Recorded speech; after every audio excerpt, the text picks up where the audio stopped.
तो चलिए बच्चों देखते हैं हमारा अगला example, that is example number 6। क्या कह रहा है example number 6? If the sum of a certain number of terms of the AP 25, 22, 19, ठीक है, is 116, find the last term. ठीक है, तो देखो आपको यहाँ पे एक अरिथमेटिक प्रोग्रेशन दिया हुआ है, ठीक है, क्या है 25, 22, 19, ठीक है, मतलब ये जो सीक्वेंस है वो कैसा है, डिक्रीजिंग मैनर में, ठीक है ना, सीक्वेंस कैसा है, डिक्रीजिंग मैनर में। डिक्रीजिंग मैनर में हो, इंक्रीजिंग मैनर में हो, उससे कोई हमें लेना देना नहीं है। जब भी हमें अरिथमेटिक प्रोग्रेशन के ऊपर कोई क्वेश्चन आता है तो हमारे लिए क्या इंपॉर्टेंट होता है, फर्स्ट टर्म क्या होगा, लास्ट टर्म क्या होगा और नंबर ऑफ टर्म्स क्या होगी। ठीक है, तो यहाँ पे क्वेश्चन आपको कैसे पूछा गया है कि sum of the certain number of terms, मतलब कुछ टर्म्स का जो सम है वो आपको यहाँ पे दिया हुआ है 116, है ना, कितना दिया हुआ है 116। मतलब ये जो अरिथमेटिक प्रोग्रेशन आपको यहाँ पे दिया हुआ है, इस अरिथमेटिक प्रोग्रेशन की कुछ नंबर का जो सम है, सॉरी कुछ टर्म्स का जो सम है वो आपको यहाँ पे दिया हुआ है, कितना है 116। ठीक है, और आपको क्या बोला गया है, find the last term.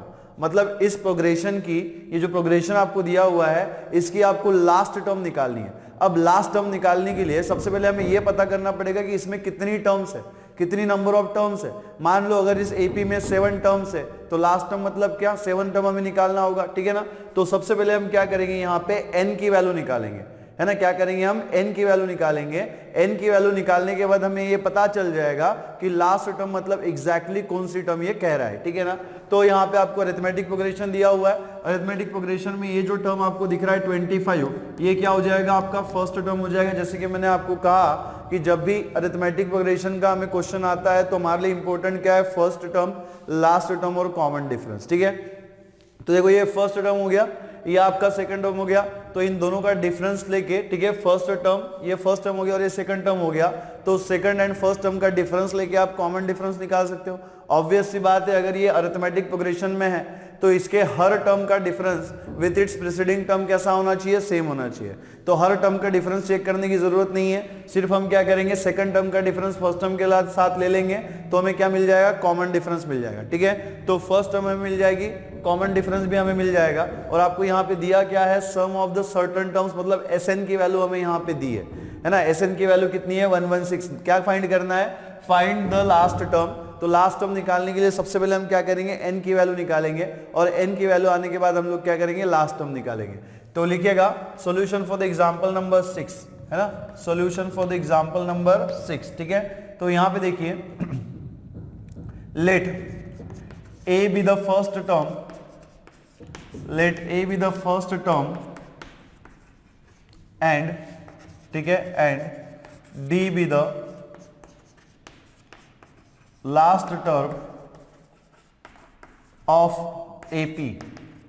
Late A be the first term and D be the last term of AP। ठीक है, तो यहाँ पे देखो आपको जो A की वैल्यू है वो यहाँ पे कितनी मिलेगी, 25 मिलेगी। बहुत सिंपल सी बात है, यहाँ पे आपको क्लियरली दिख रहा है कि फर्स्ट टर्म हमारा कितना है, 25 है। नाउ D जो है ना वो कॉमन डिफरेंस है, D हमें यहाँ पे क्या करना है, निकालना है। ठीक है, तो देखो D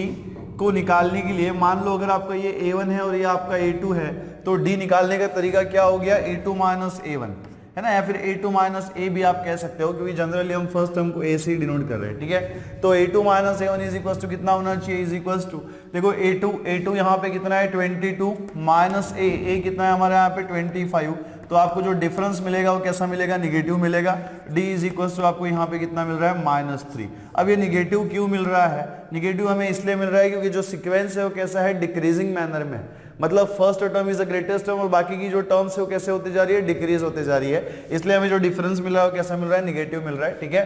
तो यहाँ पे देखो फर्स्ट टर्म हमें मिल गया, D की वैल्यू हमें यहाँ पे मिल गई। ठीक है, एल्सो,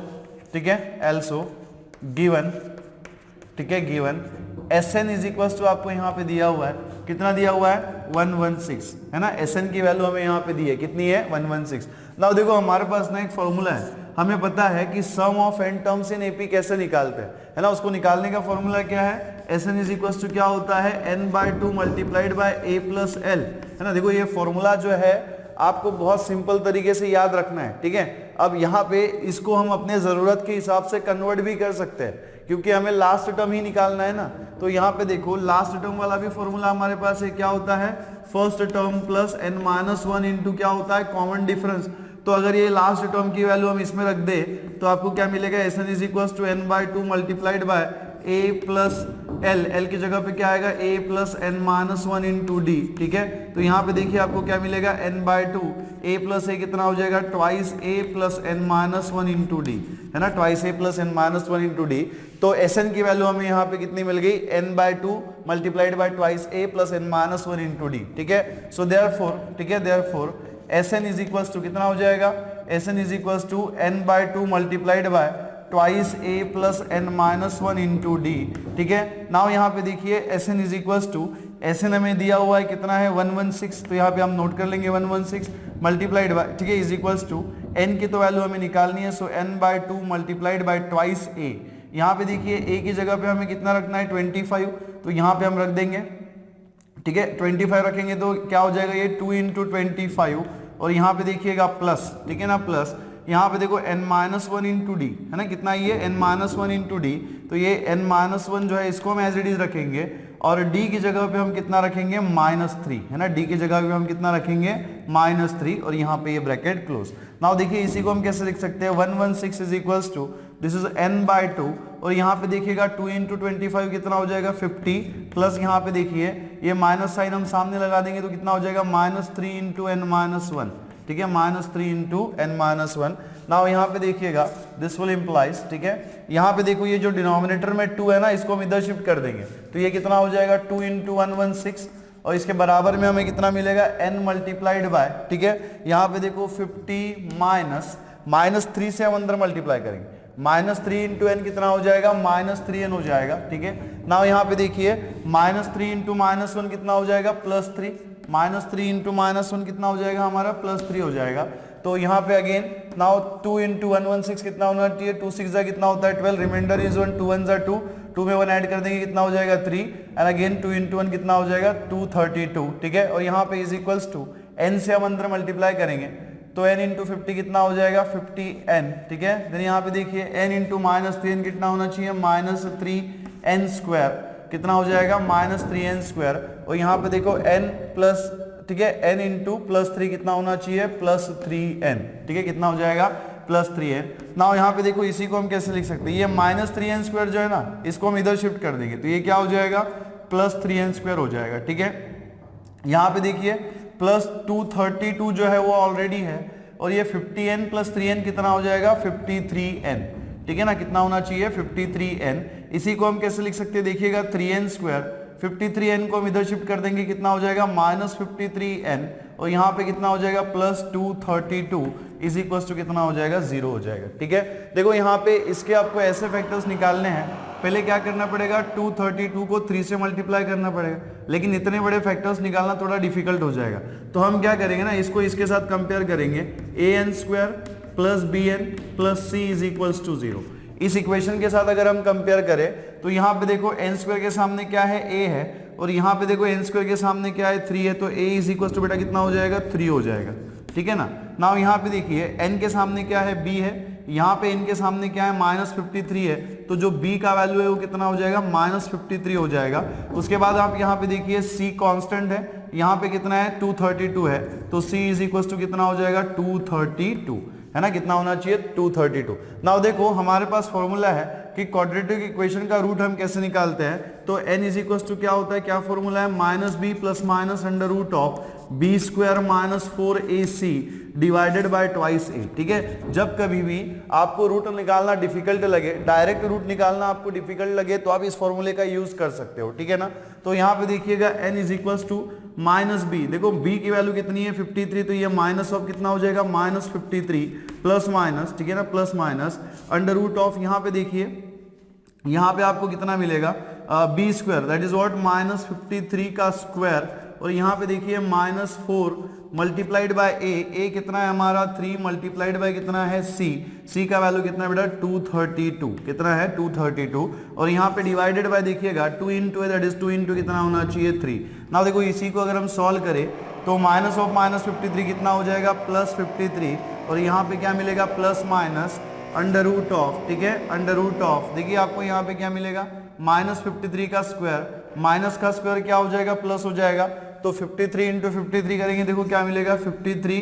इंटू 53 कितना होना चाहिए 3 3 9, ठीक है, एंड 3 5 कितना होता है 15, वैसे ही यहाँ पे देखो 5 3 जा कितना हो जाएगा 15, ठीक है, 5 3 जा कितना होना चाहिए 15, रिमाइंडर इज 1, 5 5 जा कितना होता है 25, 25 प्लस 1 कितना हो जाएगा 26। तो आपको फाइनल कैसे मिलेगा 9, 5 प्लस 5 कितना होना चाहिए 10, रिमाइंडर इज 1, ठीक है, 1 प्लस 1 इज 2, 2 प्लस 6 कितना होना चाहिए 8, एंड यहाँ पे कितना है 2, सो दैट इज आपको यहाँ पे कितना मिलेगा 2809, कितना मिलना चाहिए 2809। और यहाँ पे देखो -4 इंटू, ठीक है, -4 इंटू पहले 3 से मल्टीप्लाई कर लेंगे, 3 2 जा कितना होता है 6, 3 3 जा कितना होता है 9, ठीक है, एंड अगेन 3 2 जा कितना होता है 6, तो that is 696 divided by 2 into 3 कितना हो जाएगा 6 हो जाएगा, ठीक है ना, कितना हो जाएगा 6 हो जाएगा, ठीक है ना। तो इसी को हम आगे कंटिन्यू करें तो क्या मिलेगा n इज इक्वल्स टू, यहाँ पे देखिए 53 जो है वो आपका एज इट इज रहेगा plus minus under root of, ठीक है, plus minus under root of, यहाँ पे देखिएगा 2809, ठीक है, 2809, और ये को -4 इंटू 696, तो यहाँ पे देखो -4 इंटू 696 करेंगे तो क्या मिलेगा 6 4 जा कितना होता है 24, 24 में से हमने 4 यहाँ पे नोट करेंगे, रिमाइंडर इज 2, ठीक है, देन 9 4 जा कितना होता है 36, 36 प्लस 2 कितना होता है 38, 38 में से 8 लिखेंगे, 3 इज रिमेनिंग, ठीक है, देन अगेन 6 4 जा कितना होता है 24, 24 प्लस 3 कितना हो जाएगा 27, है ना, कितना हो जाएगा 27, और यहाँ पे डिवाइडेड बाय, ठीक है, डिवाइडेड बाय कितना होना चाहिए 6। नाउ यहाँ पे देखो इसी को हम कैसे लिख सकते हैं, n is equals to 53 plus minus, यहाँ पे देखिएगा अंडर रूट ऑफ, नाउ यहाँ पे देखो 2809 में से 2784 को हम सब्ट्रैक्ट कर लेंगे, ठीक है, 9 में से 4 चला जाएगा, कितना बचेगा 5, ठीक है, देन यहाँ पे देखिए 10 में से 8 जाएगा, कितना बचेगा 2, ठीक है, रिमाइंडर इसमें 1 ऐड कर देंगे, ठीक है, तो ये कितना हो जाएगा 28, है ना, ये कितना हो जाएगा 8, सो 28 माइनस 28 कितना हो जाएगा 0, दैट इज हमें यहाँ पे कितना मिलेगा 25, है ना, 2809 माइनस 2784 कितना हो जाएगा 25, और यहाँ पे डिवाइडेड बाय कितना है 6 है, तो यहाँ पे देखिए इसी को हम कैसे लिख सकते हैं, n is equals to 53 plus minus, now यहाँ पे देखिएगा 24 का रूट 25 का रूट कितना हो जाएगा 5 हो जाएगा, और यहाँ पे डिवाइडेड बाय कितना मिलेगा 6, इसी का मतलब क्या हो गया n is equals two plus minus है, तो एक रूट जो है प्लस होगा, एक जो है वो माइनस होगा, तो क्या मिलेगा 53 प्लस 5 डिवाइडेड बाय 6, ठीक है, एंड यहाँ पे देखिएगा नेक्स्ट रूट जो है वो क्या होना चाहिए, और कितना होना चाहिए 53, n is equals to 53 minus 5 divided by कितना हो जाएगा 6 हो जाएगा। नाउ यहाँ पे देखो इसी को हम कैसे लिख सकते हैं, n is equals to 53 plus 5 कितना होना चाहिए 58, ठीक है, कितना होना चाहिए 58, ठीक है, 58 डिवाइडेड बाय 6, ठीक है, और यहाँ पे देखिए कितना हो जाएगा, ठीक है, n इज इक्वल्स टू कितना होना चाहिए 53 माइनस 5, 53 में से अगर हम 5 निकाल दें तो कितना मिलेगा 48, कितना मिलेगा 48 डिवाइडेड बाय 6, ठीक है। नाउ यहाँ पे देखिए n इज इक्वल्स टू, ठीक है ना, तो यहाँ पे देखिएगा 23 6 1 जा 6, ठीक है, ठीक है ना, तो यहाँ पे कोई डिवीजन होता है क्या, यहाँ पे देखो 58 बाय 6 मिला हमें, और यहाँ पे हमें कितना मिलेगा, और 9 48 बाय 6, 48 बाय 6 कितना होता है 8 होता है ना, 8 6 जा कितना होता है 48, तो यहाँ पे देखो यहाँ पे तो आपको रैशनल वैल्यू ही मिलेगी, अगर आप यहाँ पे डिवीजन भी कर लो, है ना, यहाँ पे अगर आप डिवीजन भी कर लो तो 58 से जो 6 है वो डिवाइड नहीं होता, है ना, 58 को हम 6 से डिवाइड नहीं कर सकते, तो आपको यहाँ पे कोई रैशनल वैल्यू ही मिलेगी, मतलब p बाई क्यू के फॉर्म में ही मिलेगी, लेकिन जो n है वो कैसा होना चाहिए, नेचुरल नंबर होना चाहिए ना, क्योंकि सीक्वेंस जो है वो एक ऐसा फंक्शन था जिसका डोमेन जो है वो क्या है, सेट ऑफ नेचुरल नंबर है ना, तो यहाँ पे n की जो वैल्यू है वो कैसे होनी चाहिए, नेचुरल नंबर ही होनी चाहिए, तो ये 58 बाई 6 आप डिवीजन करो ना करो कोई फर्क नहीं पड़ता, क्योंकि 58 को हम 6 से डिवाइड करके इंटीजर नहीं ला सकते, तो ये रैशनल के नंबर में, रैशनल नंबर के फॉर्म में ही आएगा, मतलब p बाई क्यू के ही फॉर्म में आएगा, तो यहाँ पे हम क्या करेंगे, रिजेक्टिंग, ठीक है, रिजेक्टिंग 58 बाय 6, ठीक है, 58 बाय 6 एज, ठीक है, as n is natural number, as n is natural number, ठीक है, n कैसा होना चाहिए, natural number, so therefore n की जो पॉसिबल वैल्यू है वो क्या होनी चाहिए 8, है ना, n की पॉसिबल वैल्यू यहाँ पे क्या हो जाएगी 8 हो जाएगी, मतलब यहाँ पे इस अरिथमेटिक प्रोग्रेशन में कितनी टर्म्स है, कितनी नंबर ऑफ टर्म्स है 8 नंबर ऑफ टर्म्स है ना, कितनी टर्म्स है 8 टर्म्स है, तो इसमें से लास्ट टर्म कौन सी होनी चाहिए, फिर 8th टर्म होनी चाहिए, तो हमें क्या निकालनी पड़ेगी 8th टर्म निकालनी पड़ेगी। तो चलो है ना, हमें क्या निकालना पड़ेगा, एट्थ टर्म निकालनी पड़ेगी। तो हमें पता है कि nth टर्म निकालने का कोई भी टर्म निकालने का फॉर्मूला क्या है in AP, an is equals to क्या होता है, an इज इक्वल्स टू क्या होता है, first term plus n-1 into common difference, है ना, n-1 इंटू क्या होता है, कॉमन डिफरेंस। तो यहाँ पे देखिए आपको एट्थ टर्म निकालनी है, तो a8 इज इक्वल्स टू क्या हो जाएगा, a की जगह पे हम लोग क्या रखेंगे, फर्स्ट टर्म दैट इज 25, है ना, देन प्लस n-1, n की जगह पे बेटा हमें क्या रखना है, यहाँ पे 8 रखना है, -1 मल्टीप्लाइड बाय d की जगह पे हमें क्या रखना है, कॉमन डिफरेंस कितना है, -3। तो आपको यहाँ पे a8 इज इक्वल्स टू क्या मिलेगा, 25, ठीक है, प्लस 8-1 कितना होना चाहिए, 7 मल्टीप्लाइड बाय कितना हो जाएगा, -3, that is a8 is equals to आपको यहाँ पे क्या मिलेगा, 25, 7 इंटू -3 कितना होना चाहिए, -21, that is a8 is equals to आपको यहाँ पे क्या मिलेगा, 4, है ना, a8 इज इक्वल्स टू आपको यहाँ पे कितना मिलना चाहिए, 4 मिलना चाहिए। मतलब लास्ट टर्म जो थी, ठीक है, रिक्वायर्ड लास्ट टर्म, ठीक है, लिखेगा यहाँ पे रिक्वायर्ड, ठीक है, रिक्वायर्ड लास्ट टर्म इज क्या दिया हुआ है, 4, required last term of the arithmetic progression is 4, लिखिएगा। तो चलो जी बढ़ते हैं हमारे अगले एग्जांपल की तरफ, दैट इज एग्जांपल नंबर 7, ठीक है ना। क्या कह रहा है एग्जांपल नंबर 7, कह रहा है कि find the sum to n terms of the AP whose kth term is 5k + 1, है ना। आपको क्या निकालना है, सम निकालना है किसकी, n टर्म्स की ऑफ एपी, और आपको यहाँ पे क्या दिया हुआ है, kth टर्म दिया हुआ है। अब देखो सम निकालने के लिए हमें किन किन चीजों की जरूरत पड़ेगी। सबसे पहले तो हमें फर्स्ट टर्म देखना पड़ेगा, है ना। फर्स्ट टर्म क्या होता है, मैंने आपसे क्या कहा, जब भी एपी का क्वेश्चन आए इंपॉर्टेंट क्या है कि फर्स्ट टर्म कॉमन डिफरेंस, है ना। फर्स्ट टर्म और क्या होना चाहिए, कॉमन डिफरेंस होना चाहिए। तो बहुत सिंपल सी बात है, ठीक है, कि अगर हमें सम निकालना है, ठीक है ना, n टर्म्स की, तो हमारे पास Sn का फॉर्मूला है। Sn के फॉर्मूले में क्या यूज होता है, फर्स्ट टर्म यूज होता है और कॉमन डिफरेंस यूज होता है। अब हमारा फोकस किसके ऊपर होना चाहिए कि हमें फर्स्ट टर्म कैसे मिलेगा और कॉमन डिफरेंस कैसे मिलेगा। तो आपको देखो इसके लिए ना kth टर्म दिया हुआ है, ये kth टर्म का यूज करके आप a1 निकाल सकते हो, a2 निकाल सकते हो, a3 निकाल सकते हो, मतलब AP की कोई भी टर्म जो है वो आप निकाल सकते हो, ठीक है ना। तो लिखिएगा solution for the example number 7, ठीक है, solution for the example number 7 given क्या दिया हुआ है हमें यहाँ पे, kth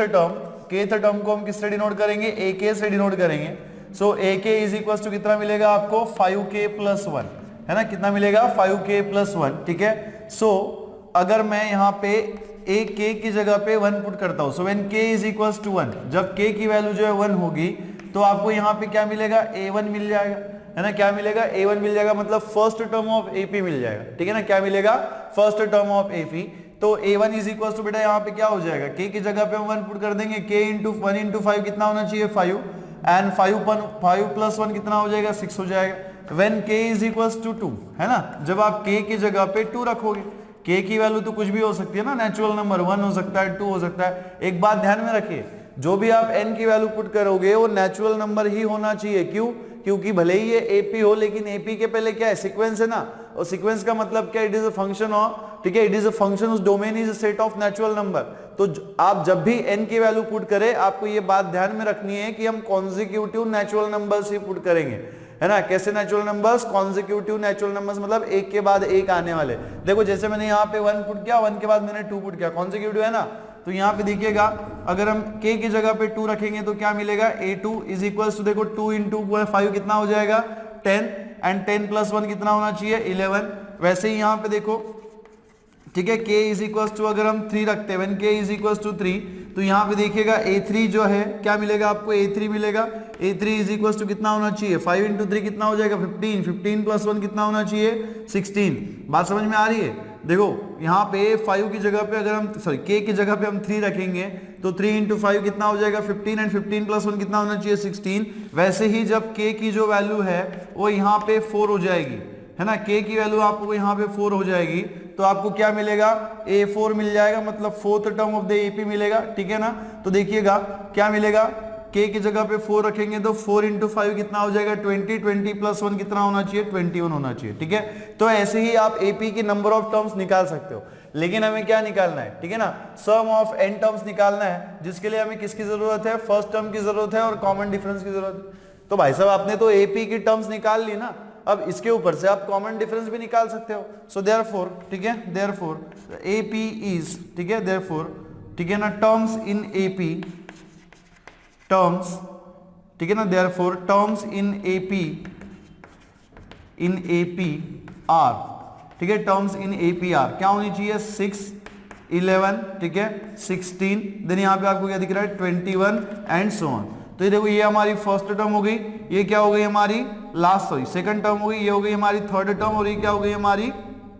फोर्थ टर्म, ठीक है। तो therefore A is equals to first term होना चाहिए, फर्स्ट टर्म कितना है 6 एंड देखो D इज इक्वल्स टू कितना हो जाएगा, ठीक है, second term minus first term कर दो, है ना। D is equals to find करने के लिए क्या करो, second term minus first term कर दो, क्या मिलेगा 11 माइनस 6 इज इक्वल्स टू कितना होना चाहिए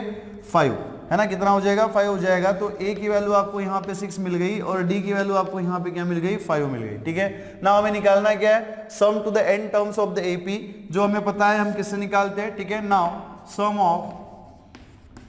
n टर्म्स, है ना, sum of n terms in AP, sum of n terms in AP, ठीक है, इज, ठीक है, इज कैसे निकालते हैं, Sn is equals to n by 2 multiplied by कितना होता है a plus L, this is the original formula. देखो मैं बार बार ना आपको डायरेक्ट नोट करके नहीं दे रहा, हम डायरेक्ट भी नोट कर सकते हैं twice a plus n minus 1 into D, but हमें ये पता होना चाहिए कि वो फॉर्मूला कैसे जनरेट होता है। ओरिजिनली क्या है a प्लस एल है, बट हमें l की वैल्यू पता है कि l इज इक्वल्स टू क्या होता है first term plus n minus 1 into common difference, that is a plus n minus 1 into D, ठीक है। तो यहाँ पे देखिएगा Sn is equals to this is n by 2 multiplied by a हमारा यहाँ पे एज इट इज रहेगा प्लस l की जगह पे हम क्या रखेंगे a plus n minus 1 into D, ठीक है। तो यहाँ पे देखो इसी को हम कैसे लिख सकते हैं, Sn is equals to n by 2 multiplied by a plus a कितना हो जाएगा twice a plus n minus 1 into D, है ना, n माइनस 1 इंटू डी। तो यहाँ पे देखो हमारे पास फर्स्ट टर्म भी अवेलेबल है, कॉमन डिफरेंस भी अवेलेबल है, इसमें हम पुट करेंगे तो क्या निकालेंगे सम ऑफ n टर्म्स, तो क्या मिलेगा हमें Sn is equals to n by 2, है ना, n by 2 multiplied by twice a, देखो a की जगह पे हम 6 रखेंगे तो कितना हो जाएगा 6 इंटू 2 कितना हो जाएगा 12 प्लस, ठीक है, यहाँ पे देखिएगा n minus 1 multiplied by D का वैल्यू कितना है 5। इसी को देखो आप कैसे लिख सकते हो, Sn is equals to n by 2, ठीक है, 12 प्लस 5 से अंदर मल्टीप्लाई कर दो कितना मिलेगा 5n माइनस 5, ठीक है। इसी को हम कैसे लिख सकते हैं, Sn is equals to n by 2, यहाँ पे देखिए 12 माइनस 5 कितना हो जाएगा 7, ठीक है, 7 प्लस कितना होना चाहिए 5n, इसी को हम कैसे लिख सकते हैं, ठीक है, that is Sn is equals to, है ना, दैट इज, ठीक है, this will implies Sn is equals to, यहाँ पे देखो न्यूमरेटर का मल्टीप्लीकेशन करेंगे तो क्या मिलेगा n into 5n plus 7 divided by कितना हो जाएगा 2 हो जाएगा, ठीक है। आप चाहे तो n से अंदर मल्टीप्लाई भी कर सकते हैं, Sn is equals to n into 5n कितना हो जाएगा 5n square plus 7n divided by 2, so this is the sum of n terms in AP, ठीक है, ये किसकी सम है, sum of n terms in AP, कितना मिला Sn is equals to 5n square plus 7n by 2, लिखिएगा। तो चलिए बच्चों देखते हैं हमारा अगला example, that is example number 8। क्या कह रहा है example number 8, if the sum of n terms of an AP is Pn plus Qn square where P and Q are the constant, find the common difference, ठीक है ना। क्या कह रहा है कि if the sum of n terms आपको दिया हुआ है कितना है Pn plus Qn square है, ठीक है, और आपको यहाँ पे क्या निकालना है कॉमन डिफरेंस, आपको यहाँ पे निकालना है ना। तो कॉमन डिफरेंस के लिए हमें क्या पता करना पड़ेगा, पहले तो टर्म्स पता करनी पड़ेगी कि इस AP की टर्म्स क्या है, ठीक है ना। तो लिखिएगा solution for the example number 1, sorry example number 18, ठीक है, solution for the example number 18, ठीक है। तो यहाँ पे देखो गिवन, सबसे पहले जो दिया हुआ है उसे हम नोट कर लेंगे, क्या दिया हुआ है sum of n terms of an AP, मतलब Sn की वैल्यू आपको यहाँ पे दी है, Sn कितना दिया हुआ है आपको यहाँ पे Pn स्क्वायर, हाँ सॉरी Pn प्लस कितना है Qn स्क्वायर, है ना, Pn प्लस Qn स्क्वायर। अब यहाँ पे देखो अगर मैं n की जगह पे 1 पुट कर दूं ना, put n is equals to 1, तो अगर आप n की जगह पे 1 पुट कर देंगे तो आपको क्या मिलेगा S1 इज इक्वल्स टू क्या होना चाहिए P इंटू 1 कितना हो जाएगा P प्लस यहाँ पे देखिए Q इंटू 1 स्क्वायर कितना हो जाएगा Q, 1 का स्क्वायर कितना होना चाहिए 1 इंटू Q कितना हो जाएगा Q हो जाएगा। और ये जो S1 है इसका मतलब क्या है, ठीक है, इसका मतलब क्या है सम ऑफ वन टर्म, है ना, सम ऑफ वन टर्म, ठीक है, दैट इज, ठीक है, दैट इज सम ऑफ, ठीक है ना, सम ऑफ फर्स्ट टर्म, ठीक है, सम ऑफ फर्स्ट टर्म इसी को आप क्या कह सकते हो, सम ऑफ फर्स्ट टर्म। और सम ऑफ फर्स्ट टर्म हम किससे डिनोट करेंगे, a1 से डिनोट करेंगे। तो दैट इज इसी को आप क्या लिख सकते हो, s1 का ही मतलब क्या है, a1 इज इक्वल टू कितना हो गया, p प्लस क्यू। मैंने आपसे क्या कहा था कि हमें कॉमन डिफरेंस निकालना है, तो कॉमन डिफरेंस निकालने के लिए हमारे पास AP की टर्म्स होनी चाहिए। तो हम क्या करेंगे, टर्म्स निकालेंगे ना। तो यहाँ पे देखिएगा हमें फर्स्ट टर्म मिल गई और ज्यादा टर्म्स हमें निकालने की जरूरत नहीं है, क्योंकि हर टर्म के बीच का कॉमन डिफरेंस, ठीक है ना, वो क्या होता है, सेम होता है। हर टर्म का अगर आप डिफरेंस निकालोगे उसके पहले आने वाली टर्म किसका, तो वो क्या होता है, सेम होता है। तो आपको यहाँ पे पूरी टर्म्स निकालने की जरूरत नहीं है, ठीक है। दो टर्म्स हम निकालेंगे, फर्स्ट एंड सेकंड, तो उसका डिफरेंस जो है वो सभी के लिए क्या होगा, कॉमन हो जाएगा, ठीक है, सफिशिएंट है। तो लिखिएगा put n is equal to 1, then n के बाद अगर हम 2 पुट करेंगे तो क्या मिलेगा, put n is equal to 2। अगर हम n is equal to 2 put करेंगे तो क्या मिलेगा, s2 इज इक्वल टू कितना होना चाहिए, देखो यहाँ पे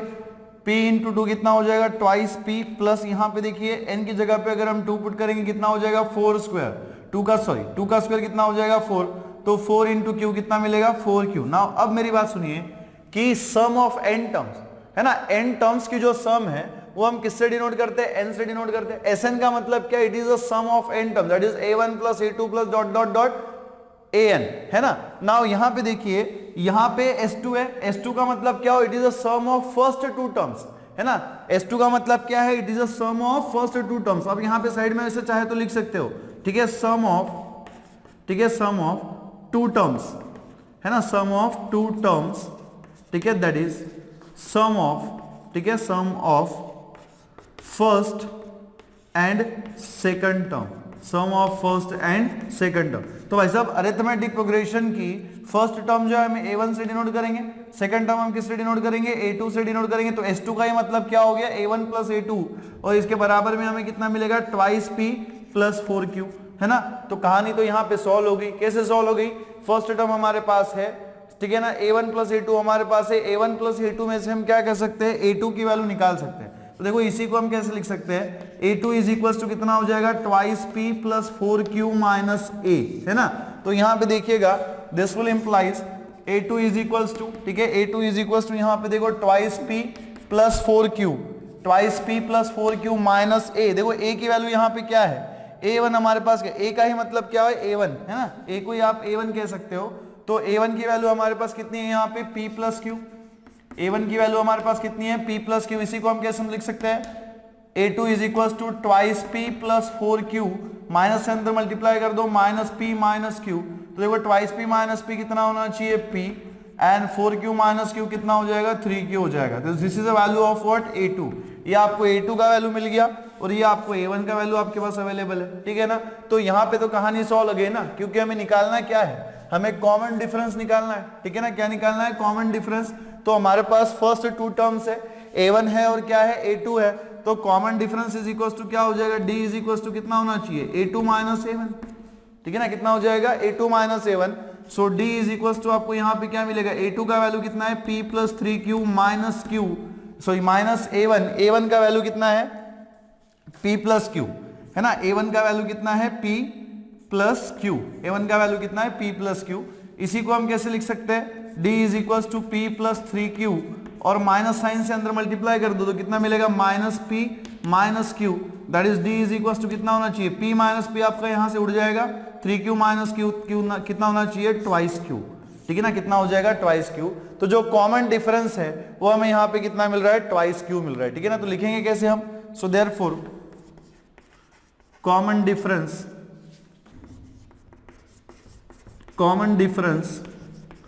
of an AP, common difference of an AP is, क्या दिया हुआ है, क्या मिला है हमें, ट्वाइस q, ठीक है ना। क्या मिला, ट्वाइस q। चलिए लिखिएगा इसे।